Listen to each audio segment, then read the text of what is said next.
ఆఖరికి ఇంటి పనికి కూడా పనికిరాని వాడివి ఈ ఇంటి కల్లుడెలా అయ్యావో.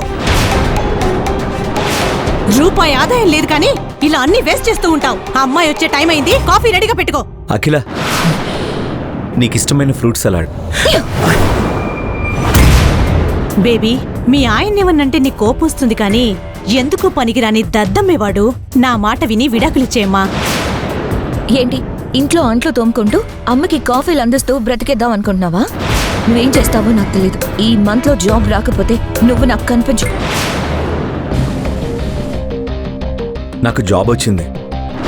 ఇంతకీ ఏ జాబ్? హలో మిస్టర్, ఎక్కడికి? సెక్యూరిటీ గార్డ్ గా జాయిన్ అయ్యావా? సెక్యూరిటీ జాబ్ కొడితేనే ఇంత ఫీల్ అవుతున్నావు, ఇంకా సీఈఓ అయితే ఏమైపోతావో. ఎవరు నాపేవో అర్థమవుతుందా? ఈయనే సాగర్ అగ్నిహోత్రి, మన కంపెనీకి వచ్చిన కొత్త CEO. He is the richest man in the city.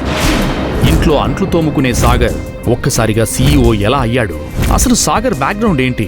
అఖిల తండ్రి సాగర్తో పెళ్లికి ఎందుకు ఒప్పుకుంటాడు అనేది తెలియాలంటే పాకెట్ FM డౌన్లోడ్ చేసుకుని కింగ్ ఆడియో సిరీస్ వినేయండి.